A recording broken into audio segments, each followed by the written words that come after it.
Okay, well, welcome everyone. For those that don't know me, I'm Adam Butler. We run a recruitment and consultancy business based out of the Northwest, but covering clients UK-wide. And we're a representative on the Kickstart scheme. I've prepared some slides, so I'll run through those and we'll have questions at the end. So the Kickstart scheme, I'm sure you've seen it in the press. I spelt that wrong, which is never a great start. The Kickstart scheme, basically what is it? Well, it provides funding to employers, any employer, to create new 6-month job placements for young people aged between 16 and 24 who are currently on universal credit. And of course, in the current climate, at risk of long-term unemployment. So the funding covers each job placement for 100% of the relevant national minimum wage for 25 hours a week. So fairly straightforward in that regard, but the person needs to be between those ages and on universal credit. So basically they're making visits quite regularly to the job centre to look for their next opportunity. So can any employer qualify? Well, absolutely yes. Anyone based in England and Wales can qualify. If you've got 30 roles or more, you can apply directly to the scheme. But if you've got only a few roles, 1, maybe 2, 3, anything up to 30, you need to apply through a representative. So we are a representative and we do cover the whole of the UK. So we can help and support you along that journey. So each job placement created with Kickstart, there are some criteria. It's got to be a minimum of 25 hours per week for 6 months. Now, I mean, we'll cover it later, but if for any reason the person didn't work out with you, you're not tied to them for 6 months. They might leave for reasons, you might want them to leave for reasons, but it is planned to be a 6-month placement for 25 hours a week. They're paid at least a national minimum wage for their age group, but all that is recovered by you through the funding. So the idea is that the people you're bringing in should not require or be required to undertake extensive training prior to the job placement. Of course, you can train them once they arrive with you, but we're looking to get young people back into jobs. And they must be new jobs. So again, for obvious reasons, I would imagine, they can't replace your existing team or any planned vacancies that you have, and they can't cause any existing employees or contractors to lose or reduce their employment with you. So it is for new roles. So in terms of the funding itself, so for each job placement, you'll receive 100% of the relevant national minimum wage for the 25 hours a week, as well as any associated national insurance contributions and your minimum automatic enrolment contribution. So that's their pension. So it covers everything for 25 hours. You also receive an additional £1,500 grant from the DWP, and that's really there to cover the costs for support and training, as well as to help you pay for, uniforms, any other setup costs that they might have. And you receive that grant when you confirm the young person has started work and is on your payroll system being paid through PAYE. So it's important to get them on as quickly as possible. Now, we are proposing to provide the individuals that we introduce with some return to work training and initial employment coaching. So that comes at a cost of £250 per young person. And we're proposing to take that as a portion of the additional grant. I mean, obviously the Kickstart scheme itself is a great scheme and we're delighted to be representing it. But, we think it's important to provide this extra training, and that comes out of this initial grant. Obviously, we're on hand to help and advise you through that process as well. So payments wise, that initial grant money, well, the £1,500 minus our £250 is paid as soon as you can show the employers on your payroll. Now, the next payment covering costs of the employee will be made at the start of month 4. These are pretty important points, I think. So basically, you bring them in, you get your grant, they work for 3 months, and at the start of month 4, you will get all of the money for the 3 months that they've worked previous, and you get your final payment covering all their costs at the start of month 7. So when the 6 months has ended. So payments come to you via us. Basically, as a representative, we'll claim the we'll claim the grants and the funding on your behalf. We'll pay it as soon as it hits our bank account. We don't want to hold on to that or have any payment terms. As soon as we get it, we'll pass it on to you. And payments do not need paying back if the person leaves. So let's say someone leaves halfway through month 3, you can still make your claim to recover all the costs that have been incurred up to that point. And that includes your grant as well. So the application process, okay, so we'll manage the application process for you, but we do need, if you're interested, you to do a bit of work for us. So in order basically for us to apply on your behalf, we need details from you for each placement that you require. Now, remember, you can have 1 or anywhere up to 29. We've had inquiries for up to 25 so far from a single employer. So I've got a form, and if you haven't seen it already, if you could email it, if you email us kickstart@adambutlerltd.co.uk, we'll send that form over to you. It's very straightforward. We're just asking for your name, address, some details of the job description, company number. It's very straightforward. It probably only take you 5 or 10 minutes to fill it in. And if you need some help, just give us a call. But you just need to email kickstart@adambutlerltd.co.uk. And Sarah, who's watching on diligently, will send it back to you immediately. So once your application's been submitted, we'll review it and send it on to the DWP panel for consideration. And it's the intention of the applications responded to within 1 month. We'll do everything we can to move that along quicker. And it's important to add as much detail as possible to avoid being rejected. Sarah and I were on with a representative from the scheme yesterday, and he did say some applications have been rejected, but mainly because there wasn't enough detail in them. We think our form gives you the opportunity to add all the relevant detail, and we'll go through it with you. But if you've got any questions, just let us know. So if your application is successful, you receive a letter with a grant agreement. That's probably going to come through us, which we'll forward on to you. And it just details how much funding you're going to be given, and you need to sign it and return it using the details from that letter prior to anyone starting. And the business will only obtain funding should they place a person who's introduced through the scheme. So what that basically means is we will get your details, we'll pass them on to what is effectively the job centre. The job centre will then post that out through their portal using the words that we've created, and the applications that come through will be the ones that qualify for the funding. We can't go out to wider market with this. We can't advertise on the job boards or anywhere else. But I do believe that there'll be a huge number of very good quality candidates, because if we look ahead, we know there's going to be more redundancies, or we anticipate there's going to be more redundancies. They're good quality people that bad things have happened to, and they will be available through the scheme.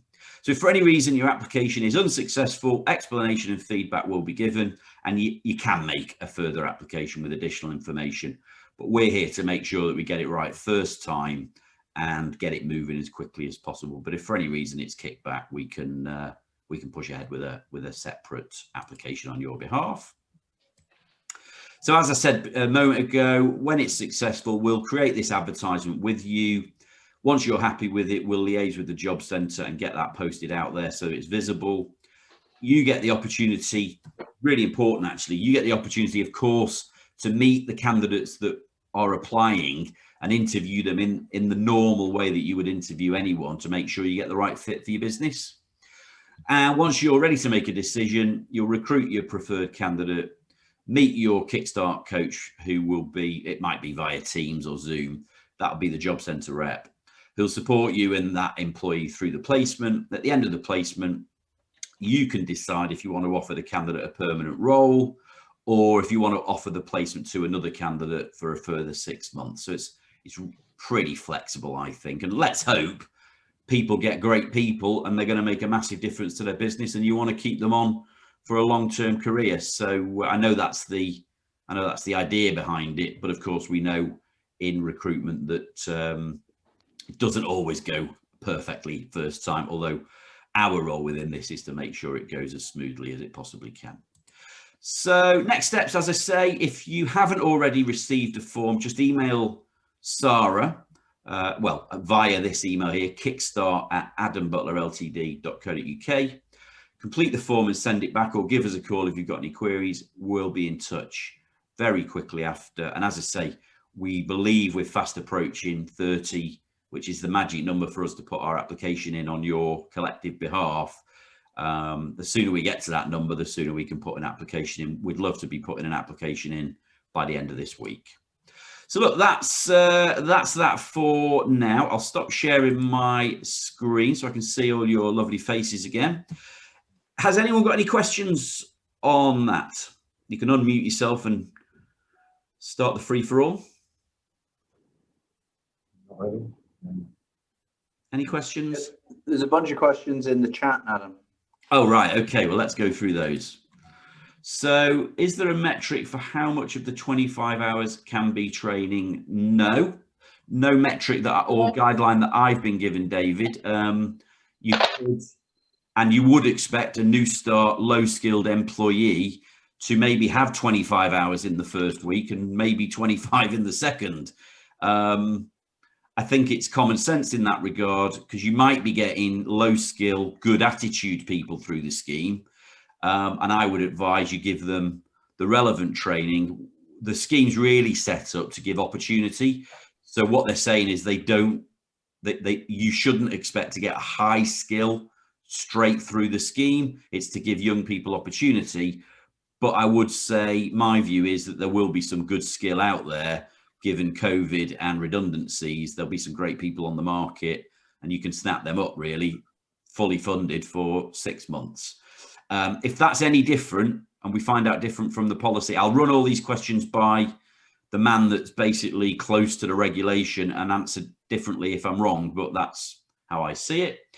Are we using a standard employment contract? Are there any specific clauses that are needed in the employment contract? How long do candidates need to be on universal credit for? Well, as long as they're on universal credit now, they will qualify.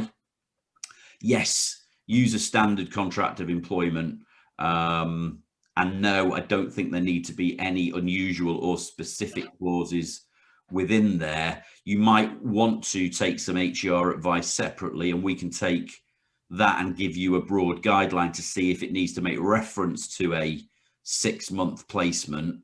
And there will probably be a standard offer letter that we would recommend you issue along with that. But it would be, it seems common sense that you would tell people this is a 6-month placement.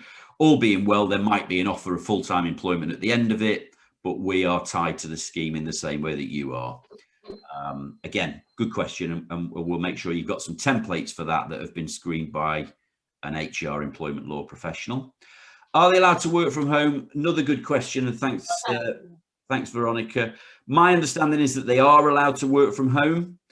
We've had quite a few inquiries come in about that. At the end of the day, work from home is a valid employment situation. I would just ask really that people consider the implications of that and make sure that the person's got the right technology set up provided by you, unless you can come to a separate arrangement with them that enables them to perform the job to the best of their abilities. But yeah, a standard employment contract would allow someone to work from home, and there's no reason why that shouldn't be the same with this. Explain the further 6 months paragraph. Was that, David, sorry, Jamie, I've missed your question. Can we pay them for additional hours up to full-time position? Yeah. Yes, you can. If you wanted them to be working 40 hours and the individual was happy to be working 40 or more hours, you can top them up to whatever the relevant full-time wage is for that, at minimum wage or otherwise. But it needs to be in agreement with the individual. The scheme is set up for 25 hours. Of course, if they're keen and eager and you're keen and eager to have more hours, it comes by separate arrangement. Explain the further 6 months paragraph. So basically, I think what I was saying there, David, if I'm right, is at the end of the 6 months with one individual. If you want to take that individual, that specific person on full-time in your business, of course you can, but that comes under, you can still pay the minimum wage, but you'll be paying it and you can't fund it back. That one person, if you want to keep them on full-time, comes out of your pocket without being able to receive the funding. It might be that you decide, well, I've had 6 months with one person, I'm going to terminate that contract now, and I'm going to look for a second person. You can get a second person through the scheme. When do you see the scheme? Is there a open time parameter for the scheme, or is it not been a close date? We haven't got a close date on it as yet, David, but the suggestion we've had, let's put it that way, is that it will run throughout 2021. Okay. Yeah. So now it's definitely going to run for 6 months, and the indication is it will run for further 6 months. Bless him. That's my understanding of it, David. Thank you. So, okay, is the further 6 months covered by the scheme? Well, yeah, I think as I just explained, if you take a separate person, the further 6 months would be covered by the scheme. We don't know yet if that same person could be covered for a further 6 months. My understanding is not, but I will get you a definitive answer on that. And Veronica asked, is your total fee to us 250? Yes, it is. It's 250 from that grant. We'll add value for that 250, but of course we're administrating the scheme, and I'm sure people would understand we need to be compensated in some way for it. But that's the total fee. Thought the coaching, yeah. So Paul, we were playing around with our numbers, and because it's scaled up quite a bit quicker than we originally thought, we don't need to take 500. We'd rather leave an extra 250 in the pot for you to support those starters. You know, at the end of the day, that extra 250 could buy a computer or the setup that they need. And when we thought we might be getting 4 or 5 through, we thought we'd need £500 per person to make it viable. Actually, we've been inundated really with response. So there is a chance that could go down further depending on how it goes. We'll keep you posted with that, but that's as it is at the moment. And then I wonder if the 25-hour cap is related to receipt of universal credit, so paying more might compromise their benefits. It's a good question. I don't know the answer to it. I'll be very honest with you, Veronica. I'll find out, but it might just be a subjective policy thing that, yeah, it's related to something. I'll find out the answer, but I don't really know at this point in time.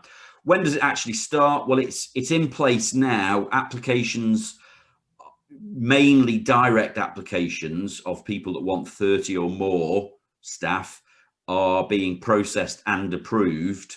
Of course, once the application is approved, it's still, to my mind, going to take up to a month to get applications in, sifted, screened, and offered to have a start date. So the scheme is up and running, but I think it could be quicker than a month. It could be slightly longer than a month. But once you've put your application in for a person or people, there's no immediate time pressure on when you fill those roles.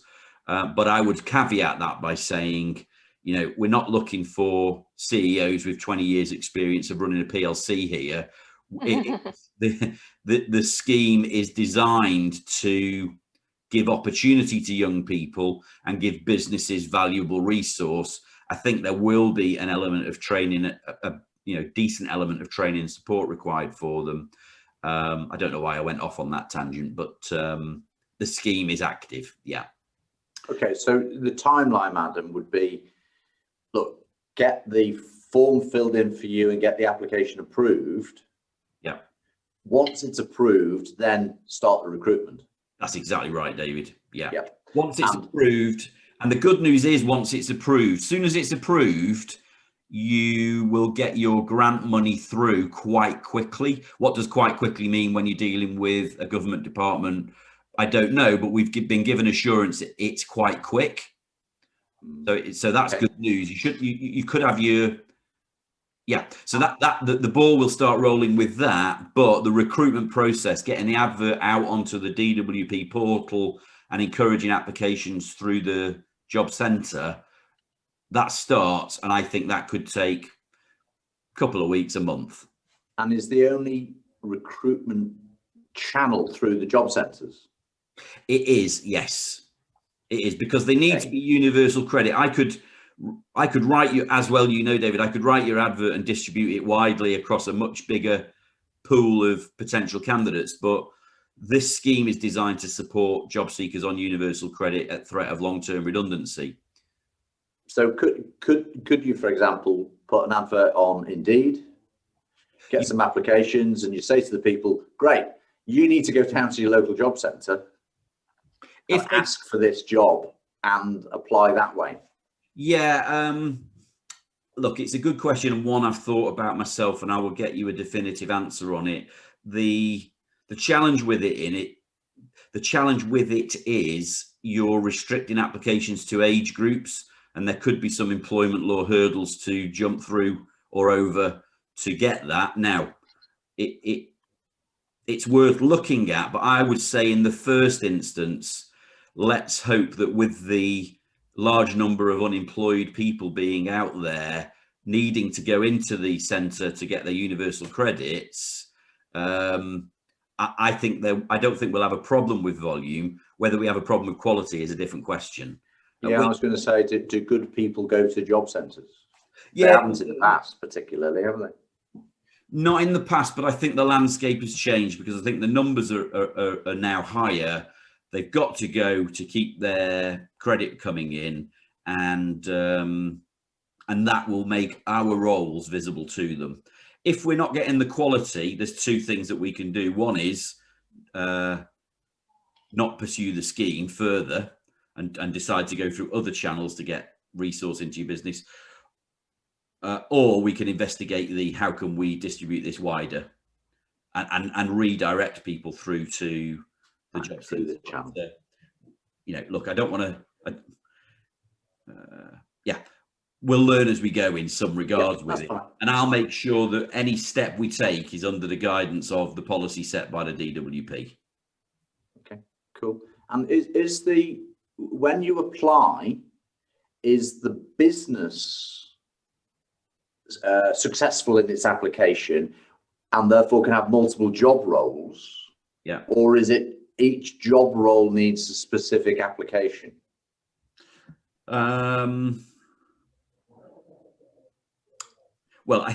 you need to apply for the jobs that you've got. And my thinking is, if you think you might need a job, but you'd only really take it if you got the perfect person, you should put the application in for the job. And it might be that you say, I want 3 of these, but only end up taking 1. Yeah. Because if 3 amazing, we've had it before, haven't we? If 3 amazing people turn up at interview, we've had plenty of clients that just take all 3 of them. Yeah. So certain roles, aren't there, where you say, well, I'll have as many as you can, like sales roles, you can have as many as you can find. Exactly.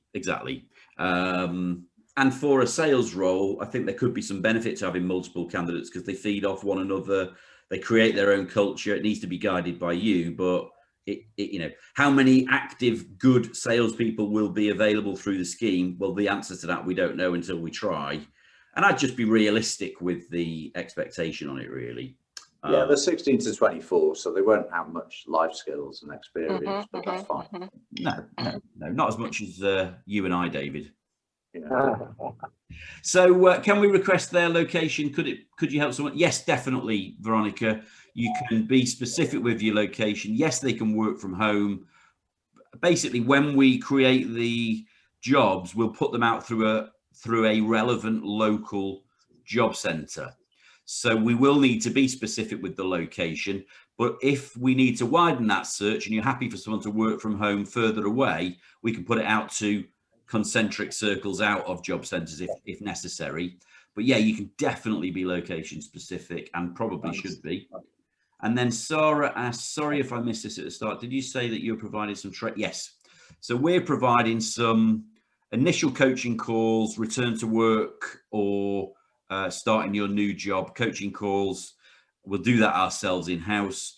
We've got some video training aids that we'll provide to people along similar lines that they can review whenever they want. And we do have a reading list that we'll send to them and then review with them and answer any questions that they've got. Plus, we'll be on hand if for any reason they would prefer to ask us questions than their job centre coach. And, you know, previous experience has shown us that those first 90 days are critical to someone's success. And if they've got a third party they can chat things through with rather than worry about it or just go into work and blurt things out, it's hugely valuable. So that's the support we're offering the candidates that come through the scheme. So, Stephen, is there any pre-requirement for the business? Is that what that is, Stephen? Pre-requirement for the business. Not that I am aware of. What kind of things did you have in mind, Stephen? Just trying to understand, is it purely you've got a company number and you're a business and you exist and off you go? Yeah. You could, you know, I don't think there's a requirement that you've been trading for a certain number of years. That's not my understanding. There are certain things with COVID that, you know, grants and whatnot that you had to be trading by a certain date. For instance, if you were to want to claim the self-employment benefit, you had to be a business that had 12 months previous bank accounts.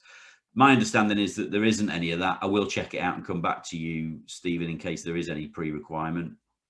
And can we pay you to screen interview with us? Oh, wow. Look, if you need some help screening or interviewing, just let us know. Whether you have to pay us or not depends on how time, how time goes within that process. But, you know, we're certainly on hand to help you with that. If you want an hour of our time or a day of our time, that might come at a cost, but we might be able to arrange that through the grant element. We're happy to give time. You know, we're not too sensitive about that. Of course, if we start using our whole week just interviewing candidates, we've got no time to administer the scheme. So, you know, we're on hand, and anyone that's dealt with us would know that. And then, do you pay the person through your own payroll? Yes, you do. All the grants and funding will come through us. We'll apply on your behalf, take the money on your behalf. I should give you some comfort with that we've been trading successfully for 14 years now. And we've run DWP schemes before where we've taken money in and passed it on. So, you know, go look at my LinkedIn profile if you need any advice or to see any recommendations on us. But yeah, you need to pay them. I wasn't questioning your integrity, Adam. It was just a matter of organisation with payroll, that's all. Yeah, you need to pay them through your payroll in the exact normal way you would pay anyone. Yeah. But with these individuals, you'll get the money back through the scheme. No worries. The start of month 4 and the start of month 7. Lovely. Cool. Good. And then I'll probably take this as my last question for now. Do we have to specify in our rules for those who have already set up to work from home, or are we supposed to set them up to work from home ourselves? Yeah, I mean, if it is a work from home position, I would be specifying it in the job description. And the reason it might be work from home is you might have closed an office due to COVID. You might have always worked from home, or you might be thinking of working from home. If you're expecting the candidate to work from home, that will require a certain personality type and profile to be able to be comfortable with that and happy doing it. And you might want to look for some evidence that they've done it before, or you believe they can do it in future. But I would certainly specify it. Do those that are already set up to work from home or are supposed to set them up to work from home ourselves? Well, yeah, I think you've got a responsibility as an employer, if you're asking someone to work from home, that someone can be provided with the relevant kit. You must remember, with employment law, there is a health and safety risk assessment that needs to be carried out if someone is being asked to work from home. there'll be a timescale on when that has to happen. You know, they've got, because the problem is if you're asking them to work from home and they've got a chair that absolutely wrecks their back, there might be a comeback on you as a result of it. So it just needs thinking through if you're asking people to work from home. And yeah, you know, we can provide some extra guidance on that, but you should certainly specify it in the advert. Cool. Okay, well, look, you might have more questions. The email address, Sarah, is kickstart@adambutlerltd.co.uk. It's maybe Sarah Lund could type that in the comments just so people can have it. And or you can just send it to me on any email address you might have got for me in the past as well, Sarah. So I'll start the questions there because I know we're all busy people and I'm sure you've got absolutely loads to do with your working days. If you've got any other questions that we haven't managed to answer, just email them to us on kickstart@adambutlerltd.co.uk. I'll wrap up there because half an hour seems about right, but thanks for coming along. Great to see all your faces. And I really hope, you know, my real hope for this is that we can get you some talented, you know, enthusiastic, capable people to add real value in your businesses.